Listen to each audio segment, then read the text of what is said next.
Hello students, welcome back to our channel general studies with Anoop K Verma. तो हम लोग जो है आईसीआर टेक्नीशियन के लिए जो आपका पेपर होना है अभी, ठीक है। आईसीआर टेक्नीशियन T1 है ना, ग्रुप टी वन के लिए जो एग्ज़ाम होना है, ठीक है। और ये एग्ज़ाम कब से हो रहा है? 28 फरवरी से ये स्टार्ट होने वाला है। तो उसके लिए हम प्रैक्टिस सेट कवर कर रहे हैं। तो अभी तक हमने 21 सेट कवर कर लिए हैं और आज का जो सेट रहेगा हमारा 22 सेट, 22वां सेट हम करने जा रहे हैं, ठीक है। तो चलिए शुरू करते हैं अपने पहले क्वेश्चन के साथ। चलिए देखिए, पहला क्वेश्चन है हमारा, विच डायनेस्टी डिड अशोक बिलोंग्स। ठीक है, जो अशोक ये जो है, ये वही अशोक है जिन्हें कहते हैं सम्राट अशोक। सम्राट अशोक के नाम से जाना जाता है, ये वही अशोक है, ठीक है। जस्ट मिनट में कलर थोड़ा चेंज कर लेता हूँ, ठीक है। सम्राट अशोक ये किस डायनेस्टी से संबंधित है? तो ये है एक्चुअली मौर्य वंश के, ठीक है। मौर्य वंश से संबंधित है। मौर्य डायनेस्टी जो थी उसके राजा थे ये, ठीक है। और इनका जो शासन काल था वो कब से कब था? 273 बीसी से लेकर 232 बीसी, इस दौरान ये भारत पर राज किया इन्होंने। भारत के सम्राट थे, अशोक सम्राट, ठीक है। और इन्होंने मोस्टली पूरे भारत पर अपना साम्राज्य फैलाया, आधिपत्य किया। एक्सेप्ट जो एक्सट्रीम एक्सेप्शन क्या है इसमें, एक्सट्रीम जो आपका एक्सट्रीम साउथ का एरिया है, जो साउथ का एक्सट्रीम एरिया जो तमिलनाडु वाला केरला वाला जो पार्ट है, वहाँ तक नहीं गए। बट इसके अलावा बाकी पूरे जो एरिया है भारत का, उस पर अशोक का राज था। इंक्लूडिंग इसके अंदर मतलब जो आज का आपका अफगानिस्तान है, अफगानिस्तान और बलूचिस्तान, आपका कश्मीर, वैली ऑफ नेपाल, ठीक है, ये सब भी सम्राट अशोक के क्षेत्र में आता था, ठीक है। और इनके साथ एक इम्पॉर्टेंट लड़ाई है अशोक के साथ, जिस लड़ाई का नाम है कालिंगा लड़ाई, कालिंगा वॉर, ठीक है। कालिंगा वॉर जो कि हुई थी 261 बीसी में, ठीक है। 261 बीसी में ये लड़ाई देखने को मिली है। किससे संबंधित है? सम्राट अशोक से, ठीक है। और अशोक ने जो है कुछ समय बाद कौन सा धर्म अपना लिया था? बुद्धिज्म। बुद्ध धर्म को, बुद्धिज्म अपना लिया था। और किसके कहने पर इनको बुद्ध धर्म में कन्वर्ट किसने करवाया था? उपागुप्त ने। उपागुप्त ने इनको बुद्ध धर्म में कन्वर्ट करवाया था, ठीक है। और इस बुद्ध धर्म में कन्वर्ट होने के बाद इनके दो बेटे, एक बेटी और एक बेटा थे, ठीक है। जो सन था इनका बेटा, उसका नाम था महेंद्र, ठीक है। और जो बेटी थी इनकी डॉटर, उसका नाम था संघमित्रा, ठीक है। तो इन दोनों को अशोक ने श्रीलंका भेजा था, श्रीलंका भेजा था बौद्ध धर्म का प्रचार करने के लिए, ठीक है। तो ये इंपॉर्टेंट नाम है। बेटे का नाम था महेंद्र और बेटी संघमित्रा, इन दोनों को नेपाल भेजा गया था अशोक के द्वारा बौद्ध धर्म का प्रचार करने के लिए, ठीक है। तो ये तो बात हो गई आपकी अशोक से, ठीक है। और फिर हम बात करें अगर यहाँ पर ये वर्धना डायनेस्टी, तो जो वर्धना डायनेस्टी है इसके जो फाउंडर थे वो कौन थे? पुष्यभूति, इंपॉर्टेंट नाम है पुष्यभूति, ठीक है। पुष्यभूति जो थे वर्धना डायनेस्टी के फाउंडर थे, ठीक है। और ये कुषाण वंश एक, ठीक है। कुषाण वंश के जो फाउंडर थे वो कौन थे? केल्यू खादीस, केल्यू खादीस। बट एक्चुअली दूसरा नाम भी आता है। सेकंड कुषाण वंश चालू हुआ, मतलब कुछ टाइम चला कुषाण वंश, उसके बाद वो खत्म हो गया, उसके बाद दोबारा से शुरू हुआ जब, तो सेकंड टाइम जब कुषाण वंश का स्थापना हुई तो उसके जो फाउंडर थे वो थे कनिष्क, कनिष्क, ठीक है। और कनिष्क ने ही फोर्थ बुद्धिस्ट काउंसिल, चौथी बुद्धिस्ट काउंसिल कहाँ करवाई थी? कश्मीर के अंदर, क्लियर। और फिर ये गुप्ता एम्पायर, तो गुप्ता एम्पायर कब से कब तक था? गुप्ता वंश था आपका 319 एडी से लेके 540 540 एडी के बीच में आपको ये वंश देखने को मिलता है, ठीक है। और इसमें जो चंद्रगुप्त वन है, चंद्र, जस्ट मिनट थोड़ा रब कर लेते हैं, ज़्यादा भर गया है। जो क्वेश्चन का करेक्ट आंसर था मौर्य, ठीक है। फिर हम किसकी बात कर रहे थे? गुप्ता वंश के। तो गुप्ता वंश में चंद्रगुप्त वन प्रथम जो थे वो कौन थे इस वंश के में? इनको पहली बार, इनको क्या कहा जाता था, किस नाम से बुलाया जाता था? महाराजा धीराज, ठीक है। महाराजा धीराज के नाम से बुलाया जाता था चंद्रगुप्त वन को, ठीक है। और जो गुप्ता वंश है इसके जो एक्चुअल फाउंडर हैं, एक तो ये तो फाउंडर है, बट एक अगर जो कई बार पूछा जाए कि एक और मतलब नाम दिया जाए साथ में चंद्रगुप्त वन के साथ में, श्रीगुप्त का, ठीक है। श्रीगुप्त का अगर जो नाम दिया जाए तो करेक्ट आंसर आपका रहेगा Srigupta is the real founder of Gupta empire, ठीक है। तो क्वेश्चन का करेक्ट आंसर है मौर्य वंश से संबंधित है अशोक सम्राट। चलिए फिर देखते हैं नेक्स्ट क्वेश्चन। ह्यूंग सांग, ठीक है, ये किस देश से भारत आए थे, ये पूछा गया है। ठीक है, ये ह्यूंग सांग कौन है, ये बेसिकली ट्रैवलर हैं और किस देश से है ये आए, चाइना से। ठीक है, तो क्वेश्चन का करेक्ट आंसर हो गया चाइना। ह्यूंग सांग चाइना से आए थे। ठीक है, और चाइना से आने के बाद ये आए कब थे एक्चुअली, इसका ड्यूरेशन भी थोड़ा सा ध्यान रखिए। ये 627 AD से लेकर लगभग 643 AD के बीच में ये भारत में थे। ठीक है, और ये भारत आए क्यों थे, इनके आने का मुख्य कारण था कि जो बुद्धिज़्म है उस टाइम पर, जो बुद्धिज़्म है वो फल फूल रहा था, उसके बारे में नॉलेज कलेक्ट करें और उससे रिलेटेड जो रिलीजियस टेक्स्ट हैं, किताबें हैं, उनको कलेक्ट करना। ठीक है, ये इनका मेन काम था, मकसद था भारत आने का। और यहाँ पर आकर इन्होंने अपनी रिलीजियस टेक्स्ट को कलेक्ट किया, बुद्धिज़्म के बारे में जाना सीखा और उसके बाद फिर ये वापस चाइना लौट गए। और उन्होंने एक बुक लिखी थी, इंपॉर्टेंट है बुक का नाम, ये ध्यान रखिएगा। बुक का नाम है सी यू की। ठीक है, चाइनीज नाम है ये बुक का। ठीक है, इस बुक में सी यू की नाम की बुक लिखी इन्होंने ह्यूंग सांग ने। ठीक है, और इस बुक में इन्होंने भारत के बारे में वर्णन किया है। ठीक है, ये बुक बताती है भारत के बारे में। ठीक है, और इस टाइम पर यहाँ पर भारत में किसका राज चल रहा था जब आए थे ये, हर्षवर्धन का राज चल रहा था। चलिए फिर देखते हैं next question. Who was the last king of Nanda dynasty, Nanda वंश का आखिरी राजा कौन था। तो नंद वंश का आखिरी राजा था धनानंद। ठीक है, धनानंद जो है वो नंद वंश का आखिरी राजा था। और इस नंद वंश को जो शुरू करने वाले थे वो थे उग्रसेन। उग्रसेन ने नंद वंश की स्थापना की। ठीक है, और उग्रसेन को किसने हराया था, उग्रसेन को हराया था चंद्रगुप्त प्रथम ने। ठीक है, जिसकी बात हमने पिछले क्वेश्चन में बात करी, मौर्य वंश से, ये थे मौर्य वंश से, मौर्य डायनेस्टी से थे चंद्रगुप्त वन। उन्होंने हराया था उपागुप्त को, सॉरी उग्रसेन को, और उग्रसेन ने नंद वंश का स्थापना की थी। और इस वंश की लास्ट जो किंग थे वो धनानंद थे। क्लियर। नेक्स्ट क्वेश्चन है, हु रिप्लेस्ड शरद अरविंद बोबडे। ठीक है, ये शरद अरविंद बोबडे ये कौन थे, भारत के 47th CGI, chief justice of India.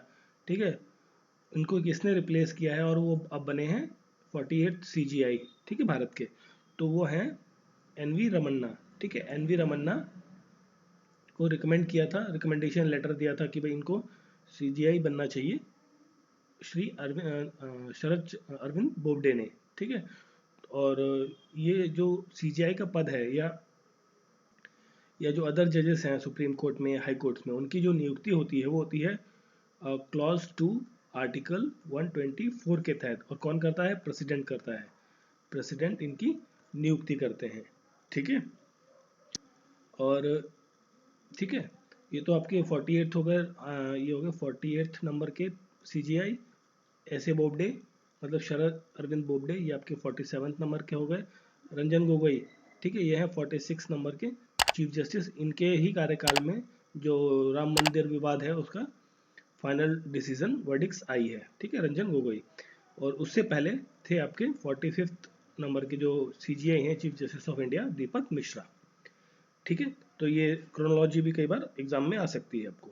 ठीक है, और अभी इंपॉर्टेंट चीज़ और ये है कि जो NV रमन्ना है, इनका जो अपॉइंटमेंट हुई इनकी, ये हुई थी 24 अप्रैल 2021 से। ठीक है, और इनका जो टर्म है एंड खत्म हो जाएगा, मतलब इनका कार्यकाल जब समाप्त होगा, वो भी डेट इंपॉर्टेंट है क्योंकि 26 अगस्त 2022 को। ठीक है, मतलब इसी साल अगस्त में 26 अगस्त को ये रिटायर हो जाएंगे। ठीक है, और जो CGI की जो रिटायरमेंट एज होती है वो CGI की रिटायरमेंट एज कितनी होती है, 65 ईयर्स। ठीक है, चलिए फिर आगे बढ़ते हैं। चलिए फिर देखिए यहाँ पर नेक्स्ट क्वेश्चन है, first slave ruler of Delhi सल्तनत। दिल्ली सल्तनत का पहला वो जो गुलाम वंश था, एक्चुअली था ना, एक डायनेस्टी थी गुलाम वंश, स्लेव डायनेस्टी है ना, तो गुलाम वंश का जो पहला जो रूलर था दिल्ली सल्तनत पे वो कौन था, वो था कुतुबुद्दीन ऐबक। ठीक, कुतुबुद्दीन ऐबक। ठीक है, और ये कब से कब तक था, ये था 1206 से लेके 1210 तक। ठीक है, 1210 तक लगभग ये 4 साल तक दिल्ली सल्तनत का सुल्तान रहा है, ठीक है, स्लेव डायनेस्टी का। और कुतुबुद्दीन ऐबक ने ही स्लेव डायनेस्टी की क्या रखी थी, स्लेव डायनेस्टी की फाउंडेशन रखी थी। उसका जनक या फाउंडर जो है वो कुतुबुद्दीन ऐबक ही है, ठीक है। और कुतुबुद्दीन ऐबक जो है ये पहली डायनेस्टी थी, मतलब जो स्लेव डायनेस्टी है ये पहली डायनेस्टी थी जिसने दिल्ली पर राज किया। दिल्ली पर राज करने वाली ये पहली डायनेस्टी आपकी थी, ठीक है। और इसमें जो इसका एक्चुअली टर्म था, जो स्लेव डायनेस्टी है, इसका जो कार्यकाल रहा है पूरा स्लेव डायनेस्टी का, हम डायनेस्टी की बात कर रहे हैं यहाँ पर, डायनेस्टी की, ठीक है। पूरा वंश का जो टाइम पीरियड था वो था 1206 से तो शुरू हुआ, बट इसका जो अंत है वो भी हो गया, बहुत जल्दी अंत हो गया था, लगभग 85 ईयर्स के आसपास में इसका पूरी टाइम पीरियड खत्म हो गया, मतलब एक तरीके से 1290 में इसका वंश खत्म हो गया, ये वंश गुलाब वंश, ठीक है। और इसमें एक नाम है रजिया सुल्तान, है ना। रजिया सुल्तान कौन है, रजिया सुल्तान है डॉटर किसकी, इल्तुतमिश की, ठीक है। इल्तुतमिश की डॉटर है रजिया सुल्तान। और रजिया सुल्तान इकलौती महिला है, only female women, only women है कह लीजिए, ओनली फीमेल पर्सन है जो दिल्ली की गद्दी पर विराजमान हुई, दिल्ली पर राज किया, ठीक है। दिल्ली पे सुल्तान का जो पद है उस पर राज करने वाली इकलौती जो महिला है वो है रजिया सुल्तान, ठीक है। और इसमें अलाउद्दीन खिलजी का नाम आता है, तो अलाउद्दीन खिलजी से आपको तो रानी पद्मावती की कहानी और राणा रतन सिंह ये सारी चीज़ें संबंधित है। और जो खिलजी वंश है, खिलजी वंश की जो फाउंडेशन रखी, नींव रखी, वो थे जलालुद्दीन खिलजी, जलालुद्दीन खिलजी, खिलजी, ठीक है। जलालुद्दीन खिलजी ने खिलजी वंश की स्थापना की, ठीक है। तो क्वेश्चन का करेक्ट आंसर हो गया कुतुबुद्दीन ऐबक। और कुतुबुद्दीन ऐबक ने कुतुब मीनार का निर्माण शुरू करवाया था, कुतुब मीनार का निर्माण शुरू करवाया था, जो कि दिल्ली के अंदर है। चलिए फिर देखते हैं next question. Lonar lake is situated in the state of, Lonar lake कहाँ स्थित है, लोनार लेक एक्चुअली कहाँ है, महाराष्ट्र के अंदर। महाराष्ट्र में एक डिस्ट्रिक्ट है जिसका नाम है बुंदीहाल, बुंदीहाल डिस्ट्रिक्ट, ठीक है, वहाँ पर देखने को मिलता है। और लोनार लेक जो है मीटियोरोटिक लेक है, मीटियोरोटिक लेक मतलब जो उल्का पिंड वगैरह धरती पर आके गिरते हैं, गिरे तो उससे जो लेक क्रिएट हुई वो वाली लेक है, ये महाराष्ट्र में देखने को मिलती है, ठीक है, लोनार लेक। और लोनार से एक सिमिलर नेम बनता है लोकटक लेक, लोकटक लेक, ठीक है, लोकटक लेक। और लोकटक लेक कहाँ है आपकी, लोकटक लेक है मणिपुर में, मणिपुर के अंदर लोकटक लेक है। और लोनार लेक है आपकी महाराष्ट्र के अंदर, ठीक है। और जो आपकी लोनार लेक है इसको डिक्लेयर किया गया है नेशनल जियो हेरिटेज मोनुमेंट की तरह, जियो हेरिटेज मोनूमेंट, ठीक है, जियो हेरिटेज मोनूमेंट घोषित किया गया है सरकार, गवर्नमेंट ऑफ इंडिया के द्वारा, ठीक है। और जो लेक है उसकी जो डायमीटर है, जो सर्कुलर इस तरीके से डायमीटर है, वो कितना है 1.2 किलोमीटर का, ठीक है। और उसकी जो डेप्थ है, गहराई, ये अप्रॉक्सीमेटली 137 मीटर की है, ठीक है। बट समहाउ कहीं पर ज़्यादा है कहीं कम है, बट ऑन एवरेज 137 ये हाईएस्ट डेप्थ देखने को मिलती है, क्लियर। चलिए फिर देखते हैं next question. Quit India movement is started in, quit India movement को और क्या क्या कहा जाता है, क्विट इंडिया मूवमेंट को आपका कहा जाता, दूसरा नाम भी है इसका भारत छोड़ो आंदोलन, भारत छोड़ो आंदोलन, ठीक है, भारत छोड़ो आंदोलन के नाम से भी जाना जाता है, ठीक है। और इसको लॉन्च किया गया था, कब स्टार्ट किया गया था, ये बॉम्बे सेशन के बाद, बॉम्बे सेशन हुआ था, सेशन हुआ किसका, आईएनसी का, इंडियन नेशनल कांग्रेस का बॉम्बे सेशन हुआ, ठीक है। उसके बाद इसे लॉन्च किया गया, और ये लॉन्च किया गया था अगस्त 1942 में, ठीक है। तो क्वेश्चन का करेक्ट आंसर हो गया अगस्त 1942। बट डेट भी इंपॉर्टेंट है, किस डेट को ये हुआ था, ये डिक्लेयर किया गया था 8 अगस्त को, 8 अगस्त 1942 में। और बॉम्बे सेशन में इसको डिक्लेयर किसने किया था, ये अनाउंस किसने किया था क्विट इंडिया मूवमेंट या भारत छोड़ो आंदोलन को, महात्मा गांधी ने, महात्मा गांधी ने अनाउंस किया था भारत छोड़ो आंदोलन, ठीक है। और इन्होंने यहाँ पर एक स्लोगन दिया था, डू और डाई, डू और डाई, ठीक है। कई बार ये क्वेश्चन आया हुआ है कि डू और डाई किसने दिया था, महात्मा गांधी ने दिया था, और कब दिया था, भारत छोड़ो आंदोलन के अंदर ये स्लोगन दिया गया था। और इसमें जो एक्चुअली मूवमेंट था, तो इस मूवमेंट का जो मेन एम था, इसमें यह था कि डिमांड की जा रही थी कि ब्रिटिश रूल से इंडिया को फ्री किया जाए कम्प्लीटली। अब कोई कॉम्प्रोमाइज़ नहीं, कोई इफ एंड बट वाली बात नहीं, अब सीधा बात रही कि भाई भारत से ब्रिटिशर्स छोड़कर जाएं, हम अपना जो शासन है, प्रशासन है, वो स्वयं चलाएंगे। ठीक है, तो ये बात हुई थी यहाँ पर। तो क्विट इंडिया मूवमेंट अगस्त 1942 में। चलिए फिर देखिए नेक्स्ट क्वेश्चन है, what is at the back side of 2000 note. देखिए जो 2000 का नोट है, जो 2000 का नोट है, ठीक है, 2000 नोट कब आया, ये आया था, आपको एक डेट होगी इंपॉर्टेंट, बहुत इंपॉर्टेंट डेट है, किसी को भूली नहीं होगी ये, 8 नवंबर 2016। इस दिन रात के 8 बजे 8 PM, ठीक है, ये आफ्टर दिवाली, दीपावली के आई थिंक 3 दिन या 4 दिन बाद का टाइम है। तो इस डेट में, इस समय PM नरेंद्र मोदी ने अनाउंस किया, डीमोनेटाइजेशन की बात करी, जिसमें कहा गया कि जो भी पुराने 500 के, 500 के और जो 1000 के नोट हैं जिस पर गांधी जी की चित्र अंकित है, ठीक है, photo series of Gandhi ji, ठीक है, वो सारे जो नोट्स है वो क्या हो गए, लीगल टेंडर नोटिस नहीं रहेंगे, मतलब अब वो अमान्य कर दिए गए इस दिन की रात से 8 बजे से। ठीक है, अब ये तो कर दिया, उसके बाद इसी डेट से, मतलब आपका जो ये 8 तारीख की डेट था, 8 नवंबर 2016, इसी डेट को 2000 का नोट जो है वो इशू किया गया। जैसे ही ये बंद कर दिया गया ये नोट, फिर 2000 का नोट इशू किया गया इसी डेट में। तो इसी डेट में जब इशू किया गया तो उससे रिलेटेड पूछा है कि उसके बैक साइड में, मतलब पीछे की तरफ, सामने की एक तरफ तो गांधी जी की फोटो है और बैक साइड में किसकी क्या चीज़ बना हुआ अंकित है, तो वहाँ अंकित है मंगलयान। मंगलयान, ठीक है, मंगलयान, मंगलयान आपका अंकित है, मतलब उसकी चित्र बनी हुई है। ठीक है, अब ये तो एक चीज़ हो गई, साथ में 2000 के साथ में एक नया नोट इन्वेंट किया गया, मतलब नया नोट डाला गया। देखिए बाकी क्या है, करेंसी नोट्स जो आए वो तो पुराने चल रहे थे, उनके नए प्रिंटिंग आ गई, नई डिज़ाइन की आ गई, बट 200 का कोई नोट नहीं था और 2000 का नहीं था। ठीक, तो 200 और 2000 हमारे लिए काफ़ी ज़्यादा इंपॉर्टेंट है। तो 200 के नोट के पीछे, एक्चुअली 200 का नोट जो है ये कब लॉन्च किया गया, 23 अगस्त 2017 को, मतलब लगभग ये मान लीजिए कि 8-10 महीने बाद, 9-10 महीने बाद लगभग इसको इंट्रोड्यूस किया गया मार्केट में 200 के करेंसी नोट को, और जिसका साइज जो था वो था 66 इंटू 166 mm। ठीक है, मतलब 66 ये वाला साइज और ये 166, इस तरीके का जो साइज था 200 रुपी नोट का। ठीक है, अब देखिए ये तो बात हो गई इस क्वेश्चन की, अब कुछ और इंपॉर्टेंट फैक्ट्स देख लेते हैं, वो बहुत ज़्यादा इंपॉर्टेंट है, ध्यान से सुनिएगा और याद रखिए इन चीज़ों को, क्योंकि ये अक्सर कई एग्जाम्स से मैंने देखा है कि पूछा गया है। ठीक है, ये तो 2000 का नोट हो गया, और अभी हम 10 से शुरू करते हैं। जैसे 10 रुपए का जो नोट है, 10 रुपए के नोट के पीछे सन टेम्पल है। ठीक है, क्या है, सन टेम्पल, सन टेम्पल आपको देखने को मिलता है। सन टेम्पल किसके पीछे, 10 रुपए के नोट के पीछे।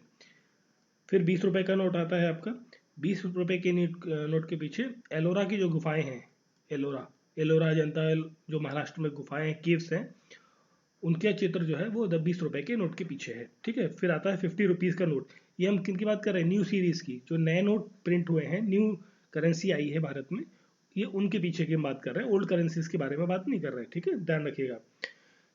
सॉरी, इसके बाद क्या है, 50 रुपए का जो नोट है, 50 रुपए के नोट के पीछे Hampi with chariot, Hampi with chariot, Hampi का जो चैरियट है, मतलब जो घोड़ा है, रथ है, उसका चित्र दर्शाया गया है।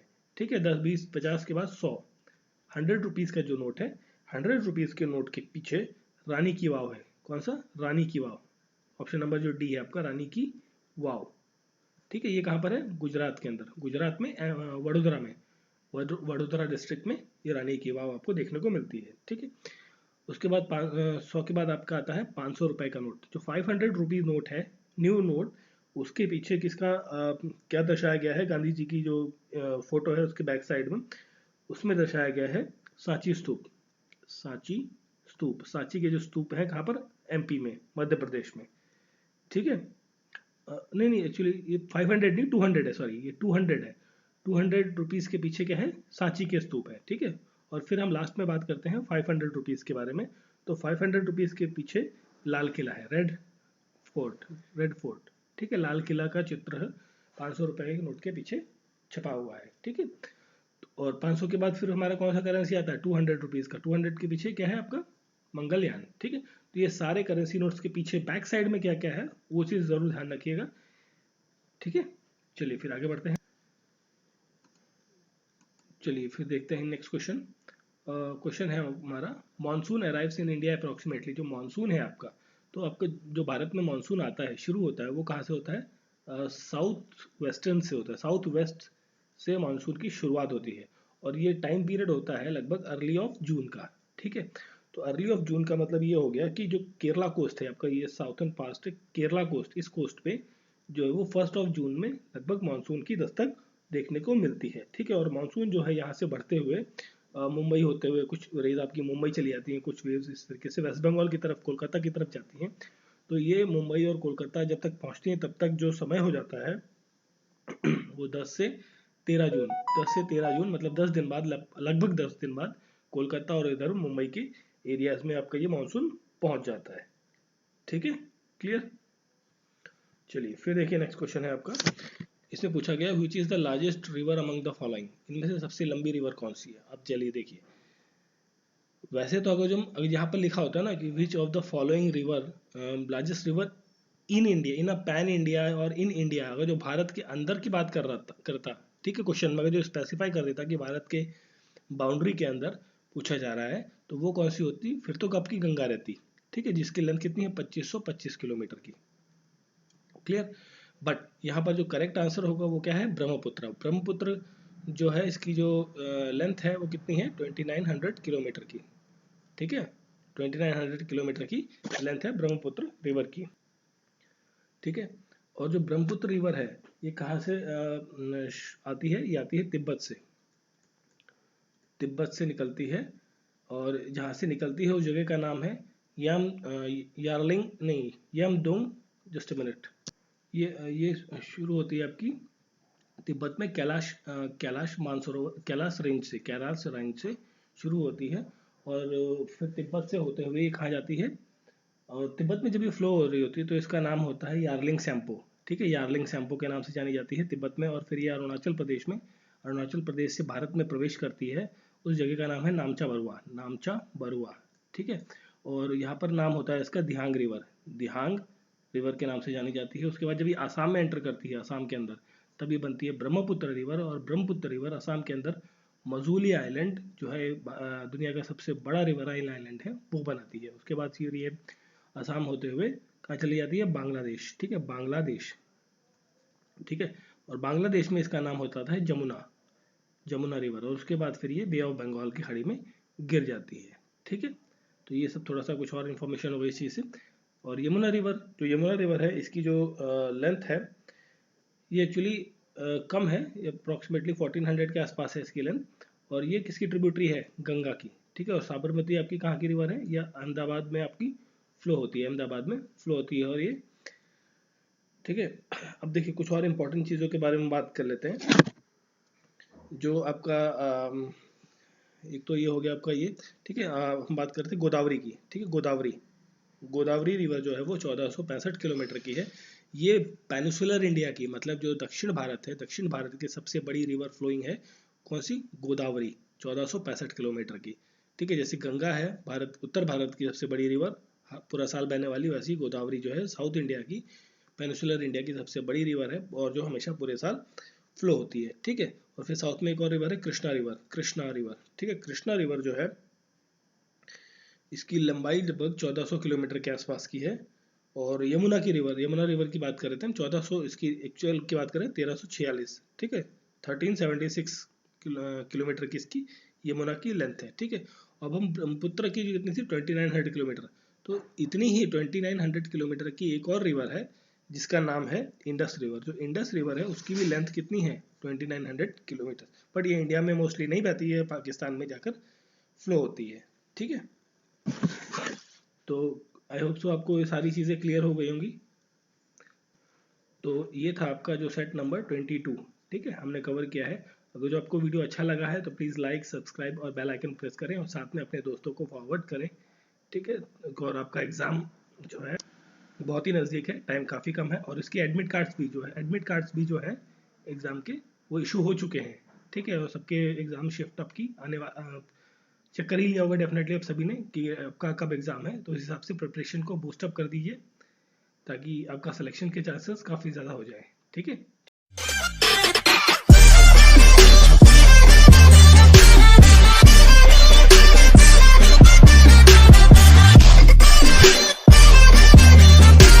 चलिए फिर मिलते हैं नेक्स्ट वीडियो में। Thank you for watching.